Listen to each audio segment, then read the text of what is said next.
Hello everyone. So application of derivatives में economics का applications continue करते हैं। लास्ट टाइम अपन ने याद है demand, price, supply, revenue, profit, ये सब चीज़ों के बारे में बात की थी। Let's move ahead with elasticity of demand. Elasticity of demand को आप डिनोट कैसे करेंगे? ये एन और ऐसी बड़ी सारी उसकी टेल होगी और इसको अपन एक्चुअली ये जो सिंबल है इसको बोलते हैं ईटा। जैसे आपने अल्फा, बीटा, गामा ऐसा सब सुना है, वैसा this is actually called as eta. So eta will be used to denote elasticity of demand. अब सबसे पहले एक फॉर्मूला पढ़ते हैं क्या? Eta is equal to minus P price और D demand minus P by D into D D by D P. मतलब इधर क्या क्या डिफरेंशिएट किया डिमांड को with respect to price, because we know last time देखा अपन ने demand is a function of price. अब एक चीज समझना, आपने इकोनॉमिक्स में देखा है भाई डिमांड और प्राइस इनवर्सली प्रोपोर्शनल है। आपके टेक्स्ट बुक में क्या लिख के दिया है उधर? Demand is a decreasing function of price. मतलब क्या? अगर डिमांड और प्राइस को आपने डिफरेंशिएट किया ना तो वैल्यू नेगेटिव आएगा। सो इधर से मैंने क्या बोला, ये वैल्यू गारंटी क्या है? नेगेटिव। नेगेटिव क्यों? Because demand is inversely proportional to price. मतलब ऐसा समझ लो, अगर एक बढ़ रहा है तो दूसरा कम होएगा, या एक कम हो रहा है तो दूसरा बढ़ेगा। अरे हाँ या नहीं? तो इनवर्सली रिलेटेड है। सो उनका अगर डिफरेंशिएशन किया तो मेरे को वैल्यू आएगी नेगेटिव। ये वैल्यू नेगेटिव और ये फॉर्मूला में ऑलरेडी एक माइनस साइन है। अरे हाँ या नहीं? तो minus into this negative will become positive. इसका मतलब क्या? माई ईटा और my elasticity of demand is always greater than zero. मैं आपको इकोनॉमिक्स पॉइंट ऑफ व्यू नहीं सिखा रहा हूँ, बिकॉज वो इकोनॉमिक्स में आप सीखेंगे, मैं मैथमेटिकल पॉइंट ऑफ व्यू बता रहा हूँ। तो negative became positive, hence eta will always be greater than zero. I hope this is clear. अब कुछ इंपॉर्टेंट पॉइंट्स के बारे में बात करते हैं ईटा के वैल्यूज रिलेटेड। क्या बोल रहा है? अगर ईटा इज जीरो मतलब परफेक्टली इनइलास्टिक। अब ईटा जीरो कब होगा समझना। देख, ईटा की वैल्यू मेरे को जीरो आएगी, प्राइस तो कुछ रहेगा, डिमांड कुछ तो रहेगा। So eta will be zero when my D D upon D P is zero. अब मेरे को बता, D D by D P मेरे को आया जीरो। डिफ्रेंसिएशन करके जीरो कब आता है भाई? जब कांस्टेंट होता है। तो इधर से आपको दिखता रहेगा क्या बोला टेक्स्ट बुक ने, demand is constant function of price. तो अगर डिमांड कांस्टेंट फंक्शन है प्राइस का, उसका डिफरेंशिएशन किया, मिला जीरो, तो जीरो तो इधर गया तो ईटा कितना? Zero. Conceptually right, so mathematically. So eta is zero. अगर मेरे को ईटा जीरो आता है तो अपना इकोनॉमिक्स क्या बोलता है? The demand is perfectly inelastic. ये सब डिमांड की बात कर रहे हैं अपन। अब ईटा आ गया जीरो, एक case. Next, if eta comes out to be one, तो वो केस में मैंने क्या बोला? Unitary elastic. क्लियर है? वैसे ही अगर eta comes out to be between 0 and 1, eta की value, when we solve such problems we get the value of eta, hence there are this 4 brackets which we are dealing with. So if eta lies between 0 and 1, तो अपना demand कैसा रहेगा? Relatively inelastic. वही अगर ईटा आ रहा है 1 से बड़ा, तो मेरा वैल्यू कैसा, मेरा जो डिमांड रहेगा वो कैसा रहेगा? Relatively elastic. सो ये 4 चीज़ें आपको बायहार्ट करनी है। एक इजी तरीका ये भी हो सकता है भाई, आपने फिर नंबर लाइन बनाया 0 और 1, यही लोगों की बात कर रहे हैं। एग्जैक्टली एट 0 अपन ने क्या बोला? Perfectly elastic. एग्जैक्टली एट 1 आपने क्या बोला? Unitary elastic. क्लियर है?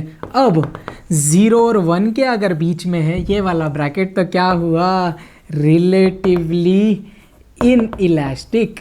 एंड अगर 1 से बड़ा है, ये 1 से बड़ी वाली वैल्यूज इधर रहेगी, तो ये वाला केस जिधर तक भी जाएगा कौन हुआ? Relatively elastic. तो इसका नंबर लाइन जैसे भी वाइट करें तो ज़्यादा इजी रहेगा। आगे इलास्टिसिटी ऑफ डिमांड का एक और फॉर्मूला है जो आपको पढ़ना है। Now this formula is in terms of revenue. आपने एवरेज रेवेन्यू देखा था? एवरेज रेवेन्यू याद है आपको? टोटल रेवेन्यू अपॉन डिमांड था, वेर रेवेन्यू का अपना formula P D upon D, D D cut हुआ तो एवरेज रेवेन्यू, इधर से प्राइस आ गया था भाई। इधर वो काम आएगा, बहुत इंपॉर्टेंट। एक और चीज़, मार्जिनल रेवेन्यू। याद है अपन ने मार्जिनल डिमांड, मार्जिनल सप्लाई किया, मार्जिनल रेवेन्यू। मार्जिनल रेवेन्यू क्या होगा भाई? रेवेन्यू को डिफरेंशिएट करेंगे। We know that revenue is a function of demand. अरे हाँ या नहीं? रेवेन्यू किस पे डिपेंड करता है? कितना डिमांड है उस पर आपका रेवेन्यू डिपेंड करेगा। तो अब मार्जिनल रेवेन्यू क्या होगा? D R by D D. ठीक है, ये जस्ट मैंने आपको बताया, बट मेन इधर क्या समझना था आपको? अब 2 टर्म्स कौन कौन? Average revenue and marginal revenue. So whenever we need a relation, या व्हेनेवर वी नीड ईटा का रिलेशन विद रेवेन्यू, तो अपना फॉर्मूला एक नया वाला कौन सा आ गया? Marginal revenue is equal to average revenue into 1 - 1 upon eta. तो this relation is very important between eta and marginal revenue. So conceptually ये सिर्फ चीज़ें थी जो आपको थोड़ा पता होना ज़रूरी था। मेन वो eta is equal to minus P by D into D, D by D P वाला एक रिलेशन, एंड ये वाला रेवेन्यू एंड ईटा के बीच में। इधर एक और इंपॉर्टेंट चीज़, this average revenue is actually price अपन ने किया है पिछले वाले टाइम पे। तो अब now we can tackle the remaining questions of exercise 4.4। जाते हैं इलास्टिसिटी ऑफ डिमांड के क्वेश्चंस पे जाते हैं। 7th क्वेश्चन क्या दिया है भाई, find the marginal revenue. Marginal revenue मतलब आर एम मेरे को पता नहीं, जो फाइंड करना है इफ द एवरेज रेवेन्यू मतलब are A is 45 and elasticity of demand given है कितना अपन को 5। आर एम निकालना है अपने पास भाई, फॉर्मूला डायरेक्ट क्या, R M is equal to R A into 1 minus 1 upon eta. We have learn this recently. So R A की जगह 45 1 माइनस 1 अपॉन 5, क्या करेंगे क्रॉस मल्टीप्लाई, 5 1 जा 5, 5 माइनस 1 4 अपॉन 5, 5 1 जा 5, 9 जा 9, 4 जा 36। तो मेरा आर एम का वैल्यू कितना आ गया भाई 36। क्लियर है। ये क्वेश्चंस आपको fill in the blanks true और फॉल्स में बहुत इंपॉर्टेंट है। ये क्वेश्चन 3 मार्क के लिए नहीं आएगा यार, इनिशियली लास्ट सिलेबस में ये 2 मार्क का वेटेज रखता था। So we can expect that in objectives में भी। सेकेंड क्वेश्चन क्या दिया, फाइंड द प्राइस। ओहो प्राइस मेरे को नहीं पता। If the marginal revenue is 28 and elasticity of demand is 3। अब देख तुमको इधर कंफ्यूजन हो रहा है भाई प्राइस क्यों पूछा, क्लिक हुआ है तो सही है। देख मार्जिनल रेवेन्यू और ईटा के बारे में बात कर रहा है, तो फॉर्मूला तो मैं यही यूज़ करूंगा। आर एम मेरे को पता है, ईटा मेरे को पता है, आर ए मिलेगा, so I will get the average revenue. उससे प्राइस कैसे आएगा, क्या पढ़ा है तुमने, average revenue is actually equal to the price short. आगे करते हैं सॉल्व। तो क्या बोला, R M is equal to R A into 1 minus 1 upon eta. R M कितना 28, आर ए मेरे को नहीं पता, 1 minus 1 by 3, cross multiply solve answer. 28 is equal to R A into 3 1 जा 3 माइनस 1 2 बाई 3। इतना क्लियर है। आर ई की value चाहिए 3 ऊपर 2 नीचे, so 28 into 3 the whole upon 2 is R A, right. 2 1 जा 2, 14 जा 14, 3 जा आ गया आंसर। 3 4 जा 12, 3 1 जा 42, राइट। तो आर ए अपना 42 आ गया, लेकिन क्वेश्चन में क्या चाहिए, प्राइस। अपन ने क्या बोला, using price is equal to R A, therefore price कितना 42। क्लियर है कैसे किया, right. Next question number 3, 7th का थर्ड अपन कर रहे हैं। क्या दिया है भाई, find the elasticity of demand. तो ईटा मेरे को क्वेश्चन में पूछा है if the marginal revenue is 50, so R M 50 है मेरे पास एंड प्राइस इज 75। अब प्राइस दिया है मेरे को 75, मांगा ईटा है। इतना तो क्लियर है, मार्जिनल रेवेन्यू वाला वो फॉर्मूला यूज करेंगे, R M is equal to R A into 1 minus 1 by eta. R M मेरे को पता है, ईटा मेरे को फाइंड करना है। आर ए किधर से आएगा, प्राइस से आएगा। क्या बोला सबसे पहले, using R A is equal to P, so therefore R A कितना आ गया भाई 75। This is clear, right. इतना तो क्लियर है। अब क्या बोलेंगे, now R M is equal to R A into 1 minus 1 by eta. R M कितना 50 is equal to R A 75 into 1 minus 1 upon eta मेरे को फाइंड करना है, जो नहीं पता। अपन अब क्या प्रोसीजर यूज करेंगे, I have to find the value of eta, so will keep that eta one side and rest all the things on the other side. Eta का आंसर आ जाएगा भाई 75 इधर आके डिवाइड हो जाए 50 upon 75 is equal to 1 minus 1 upon eta. Cancel कर सकते काटा कुटी 5 या 25 से जाएगा डायरेक्ट, 25 2 जा 25 3 जा, right. So 2 by 3 is equal to 1 minus 1 by eta. अब इसके आगे सबसे ज़्यादा मिस्टेक्स होता है, ध्यान देना भाई। मेरे को क्या करना है, इधर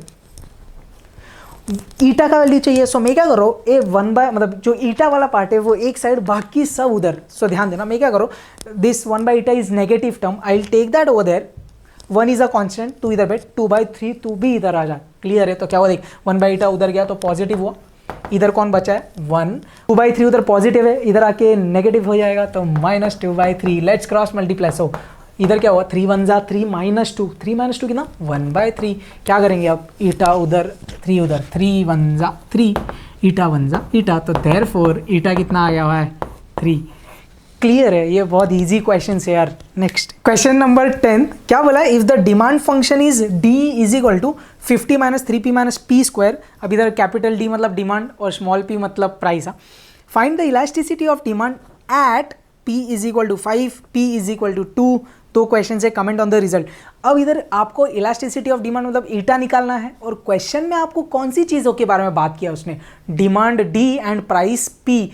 कौन से फॉर्मूला के पास जाएंगे भाई, eta is equal to minus P by D into D D by D P. Clear है, पक्का। अब ध्यान देना भाई, अगर मेरे को ईटा चाहिए तो मेरे को क्या क्या चीज़ें चाहिए, पी चाहिए, डी चाहिए and differentiation of demand with respect to P चाहिए। इतना क्लियर है। और क्वेश्चन में पहले क्वेश्चन की बात करेंगे अपन। सबसे पहले we will talk about when price is 5। Clear है, फिर आप सेम प्राइस इक्वल टू 2 के साथ कर लेंगे। अब देख, अगर मेरे को प्राइस इक्वल टू 5 पता है, I will talk about this formula, right. Price के जगह तो 5 चल जाएगा क्योंकि P 5 है। अब मेरे को ये D चाहिए। देख, अब क्वेश्चन में क्या बोला भाई, ईटा निकाल जब प्राइस 5 है। So what you will do is, ये पूरे फॉर्मूला में जिधर भी प्राइस दिखेगा यू विल पुट 5। क्लियर है। तो अब मेरे को P के जगह तो 5 डाल दिया।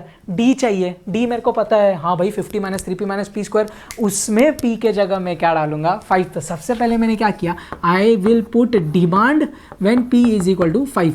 तो ये जो डिमांड है उसमें जिधर भी P है उधर मैंने 5 डाला। ध्यान दिया भाई क्या हो रहा, 50 माइनस 3 इंटू 5 माइनस 5 का स्क्वायर। ये क्वेश्चन समझो, 50 माइनस 3 5 15 माइनस 5 5 25। तो ये कितना हुआ, 25 और 15 40 और ये 50 माइनस 40 हुआ 10। तो अब मेरे को क्या मिल गया, डिमांड व्हेन प्राइस इज 5। ये क्यों चाहिए था, फिर से देखो, देख इधर P के जगह यू विल पुट 5।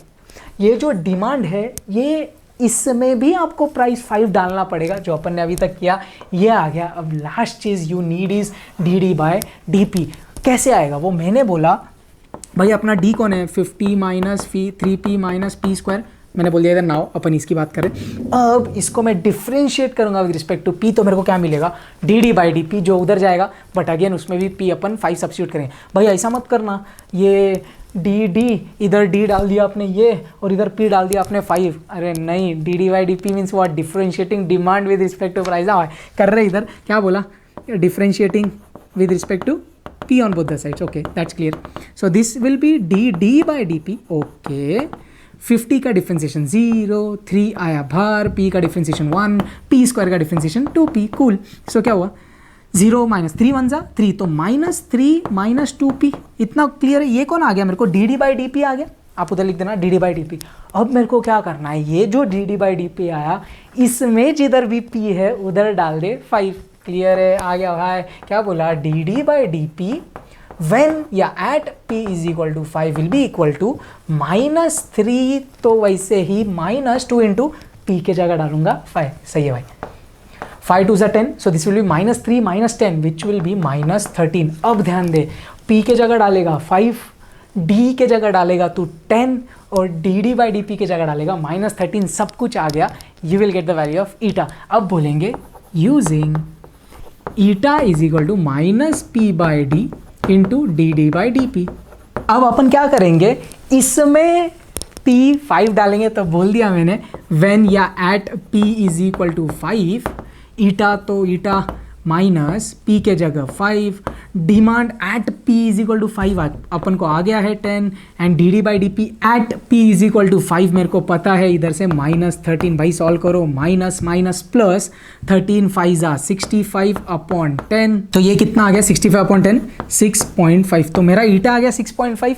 क्वेश्चन में एक और चीज़ बोली उसने, क्या, कमेंट ऑन द रिजल्ट। क्या करेंगे अभी, कमेंट करना है, मतलब जो आपको ईटा का वैल्यू है उससे आपको बताना है कि मोरल ऑफ द स्टोरी आपको क्या समझता है, कंक्लूजन क्या है। ईटा 6.5 है, मतलब ईटा कैसा है, ग्रेटर देन 1 है।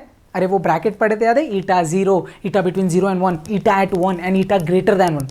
ये क्या है, ग्रेटर देन 1। तो क्या बोलेंगे, since eta is greater than 1 the demand is relatively elastic. I hope this is clear. आपको समझा क्या, कमेंट करना है मतलब समझा ना। ये जो मेरा ईटा का वैल्यू है उससे आपको क्या समझता है वो आपको बताना है। अब इधर P2 डालना है, खुद से कर लेंगे, इजी है। सेम करना, सिर्फ इधर आप D के जगह डालेंगे, मतलब D में आप P के जगह डालेंगे 2, सेम, ये तो सेम ही रहेगा। फिर P डालेंगे 2, आपको ईटा मिल जाएगा। फिर जो वैल्यू आएगी वो कमेंट करना, समझे, पक्का क्लियर ये क्वेश्चन। अब आप देख सकते हैं ये अपन ने क्वेश्चन नंबर 10 सॉल्व किया, एग्जैक्टली सेम क्वेश्चन नंबर 11 है। अगेन उसमें सेम करना है। क्वेश्चन नंबर 8 भी चेक करना प्लीज़, अगेन डिमांड दिया है, elasticity of demand at P is equal to 4 चाहिए। सिर्फ जो क्वेश्चन नंबर 8 है उसमें आपको दिख रहा है डिमांड में क्या है, P plus 6 upon P minus 3, ऊपर भी पी नीचे भी P, U upon V rule होगा, बस दैट्स इट। बाकी पूरा प्रोसीजर एकदम सेम। तो मैं एक्सपेक्ट कर रहा हूँ कि question number 8 and question number 11 आप खुद से करिए, और कुछ भी डाउट्स आएगा तो please do let me no. Next, अब एक दो इंपॉर्टेंट फॉर्मुलेज इधर पढ़ना बहुत जरूरी है। अब पहले क्या दिया है इधर, मेन टॉपिक है कंजम्पशन एक्सपेंडिचर। कंजम्पशन एक्सपेंडिचर को डिनोट कैसे किया, ए सबस्क्रिप्ट में सी लिख दिया। तो कंजम्पशन एक्सपेंडिचर मैंने क्या बोला, is a function of income. अब ऑब्वियसली है राइट, आप जितना कमाओगे उस पर डिपेंड करेगा आप कितना एक्सपेंडिचर कर रहे हो, राइट, कितना खर्चा कर रहे हो, तो सही है। सो ये जो इनकम मैंने कहा it's a function of income. जैसे जिधर आपके टेक्स्ट बुक में ये फॉर्मूला वाला सेक्शन है तो उधर इनकम एक्स बताया है, हो सकता है क्वेश्चन में आपको इनकम आई भी दिखे, तो ठीक है अपन वैसा मॉडिफाई कर लेंगे फॉर्मूला। बट मुद्दे की बात क्या है, consumption expenditure is a function of income. अब इधर से 4 इंपॉर्टेंट टॉपिक्स आ गए। पहले क्या बोला, मार्जिनल प्रोपेंसिटी टू कंज्यूम, ये फुल फॉर्म जानना बहुत इंपॉर्टेंट है तो please keep that in mind. क्या बोला, marginal propensity to consume is equal to, क्या इसका फॉर्मूला, डिफरेंशिएट करना है कंजम्पशन एक्सपेंडिचर को विद रिस्पेक्ट टू एक्स, और इधर एक्स कौन बोला मैंने, income. So marginal propensity to consume is equal to DEC by DX। So in short will be differentiating consumption expenditure with respect to income, keep that in mind. Next एक चीज आती है फिर मार्जिनल प्रोपेंसिटी टू सेव। अगर अपने पास MPC है उससे मेरे को अब क्या चाहिए, marginal propensity to save MPS। तो क्या फॉर्मूला यूज करूंगा, MPC plus MPS is equal to 1। तो मेरे को पता चल जाएगा तो MPS आ जाएगा। सेम इज नेक्स्ट वन, क्या इधर मार्जिनल था अब आ गया average. Average propensity to consume, what is the formula, consumption expenditure को सिर्फ इनकम से डिवाइड करेंगे तो मेरे को कौन मिल जाएगा, एवरेज प्रोपेंसिटी टू कंज्यूम, जिसको APC बोलेंगे। अब सेम अगर मेरे को चाहिए एवरेज प्रोपेंसिटी टू सेव तो consume plus save is equal to 1, ये यूज करेंगे, ये मेरे को मिल जाएगा तो ये आ जाएगा। क्विकली उसका सम देखते हैं। क्वेश्चन नंबर 13 क्या दिया है, find MPC MPS APC APS, सब अपन ने वही देखा। If the expenditure EC of a person with income I is given us. So अब जैसे मैंने बोला था कि यार क्वेश्चन में शायद अपन को इनकम I दिखेगा, सो अपना फॉर्मूला में जिधर भी X था all that turns into I, okay. So जैसे कि अपना consumption expenditure is a function of I इधर हो गया because that is the income. सबसे पहले अपन को क्या चाहिए, MPC निकालेंगे। Marginal propensity to consume MPC कैसे आएगा, DEC बाय DI, हाँ भाई, because here income is not X, here income is I। So सबसे पहले मैं इसको डिफरेंशिएट कर दूं with respect to I, clear है, तो बोल दिया भाई differentiate with respect to I on both the sides. ये क्या होगा, DEC बाय DI, अरे हाँ या नहीं, अब ये तो पूरा कांस्टेंट है तो वैसे 0.0003 इंटू आई स्क्वायर का differentiation with respect to I क्या हो जाएगा भाई, 2I, आपको समझता है, प्लस 0.075 इंटू I का डिफ्रेंसिएशन 1 हो जाएगा, क्लियर है। तो अब ये क्या हो गया, ऐसा हो गया 0.0003 इंटू 2 इंटू I प्लस ये इंटू 1 कितना 0.075, इतना क्लियर है। ये कौन आया मेरे को, DEC बाय DI। लेकिन क्वेश्चन में क्लियरली बोला है कि ये सब चीजें निकालो व्हेन I इज 1000। तो सबसे पहले देख DEC बाय DI मतलब MPC, बट अब मेरे को इसमें I के जगह जो वैल्यू है वो डालना है, तो I के जगह जिधर भी I है राइट हैंड साइड में उधर 1000 डाल दूंगा, तो बेसिकली सी इधर है राइट। सो अभी बोल दिया व्हेन I इज 1000, ये क्या हुआ DEC बाय DI क्या आ जाएगा अपना 00, संभालना भाई इधर ही मिस्टेक करती पब्लिक, 0.003 इंटू 2 इंटू I के जगह डाला 1000 प्लस 0.075। आपको जैसा चाहिए आप कैलकुलेशन कर सकते हो, there are multiple ways to do it, but सबसे पहले ये कर ले, ये 3 0 है, ये इसको दे दे तो डेसिमल शिफ्ट हो जाएगा 3 प्लेसेस से, 1 2 3, तो इधर से क्या आ जाएगा, जैसे 1000 इसको दिया डेसिमल शिफ्टेड बाय 3 प्लेसेस 1 2 3, तो 0.3, समझ आ गया, इसको मल्टीप्लाई किया 0.3 इंटू 2 0.6, सही है। तो ये पूरा क्या बन गया मेरा 0.6 प्लस 0.075, तो इधर से मेरे को क्या आ गया 0.675, मेरे को क्या आ गया DEC बाय DI आ गया। आई होप आपको ये समझ में आ रहा है। अब मैंने क्या बोला, ये जो मेरा DEC बाय DI है यही मेरा MPC है, तो मैंने बोल दिया hence MPC is equal to DEC by DI which is equal to कितना 0.675। I hope this is clear. अब आपको MPC आ गया तो अब इससे क्या निकालेंगे, MPS, क्या बोला, using MPC plus MPS is equal to 1, MPC 0.675 plus MPS नहीं पता इज इक्वल टू 1, ये उधर आके नेगेटिव सब्ट्रैक्ट हो जाएगा, MPS is equal to 1 minus 0.675। I hope you can subtract that right. Decimal के बाद में इधर ऐसा कर लेना यार, अगर आपको डिफ़िकल्ट लगता है तो ये सब्ट्रैक्ट कर लेंगे बराबर, तो ये आ जाएगा कितना, ओरली भी होता है एक्चुअली, 0.325। ये कौन आ गया मेरा MPS। आपको चाहिए तो कर लो यार, ये 10 होगा, ये इससे 10 होके 9 होगा। आई होप आपको कैरी सब समझता है राइट। ये 5, 9 में से 7 गया 2, 9 में से 6 गया 3, तो ये 0.325 ये कौन आ गया मेरा MPS। और इधर से मेरे को आ गया था MPC, तो 2 वैल्यूज़ आ गई। अब सेम आगे APC APS करते हैं क्विकली। अब APC की बात करें, सो APC क्या होता है, EC अपॉन I होता है। EC मतलब मेरा ये पूरा 0.0003 into I square plus 0.07 I upon I, हाँ we divide by income right. So अब APC इधर से क्या आ जाएगा, देख इस सब में से I कॉमन ले सकते हैं आप, तो क्या बच गया 0.0003 इंटू एक I बाहर गया तो एक I बचा, इधर से ये आ गया तो 0.075 बचा सिर्फ। I hope this is clear right. Upon I था, ये I कट हो जाएगा। So what is APC finally 0.0003 I plus 0.075। अब मैं क्या बोल दूंगा, when I is equal to 1000, तो I इसमें 1000 डाल दो, तो APC कितना आ गया 0.0003 इंटू 1000 प्लस 0.075। 1000 से 3 डेसिमल शिफ्ट किया तो कितना आया 0.3 प्लस 0.075, तो ये कितना आ गया 0.375। ये कौन आ गया मेरा APC आ गया मेरे को, क्लियर है। सो APC आ गया 0.375। आप क्विकली क्या बोलेंगे, यूजिंग क्या बोला आपने, APC plus APS is equal to 1। ये कितना 0.375 plus APS is equal to 1। So APS मेरा कितना हो गया 1 माइनस 0.375, सब्ट्रैक्ट हो जाएगा इसमें से, तो कितना आ जाएगा 0.625। आप चाहिए तो सब्ट्रैक्शन कर लेना, वो 1.000 माइनस 0.375 प्लस 0.675 आएगा, क्लियर है। सो यार इधर अपना ये एक्सरसाइज खत्म हो गया। कुछ भी डाउट्स है तो please do let me know and please practice. So application of derivatives आपको तभी अच्छे से आएगा if you are thorough with differentiation. So पहले वो क्लियर करो, फिर एप्लीकेशंस करो, आपको और ज़्यादा मज़ा आएगा। ठीक है, परफेक्ट, जय हिंद।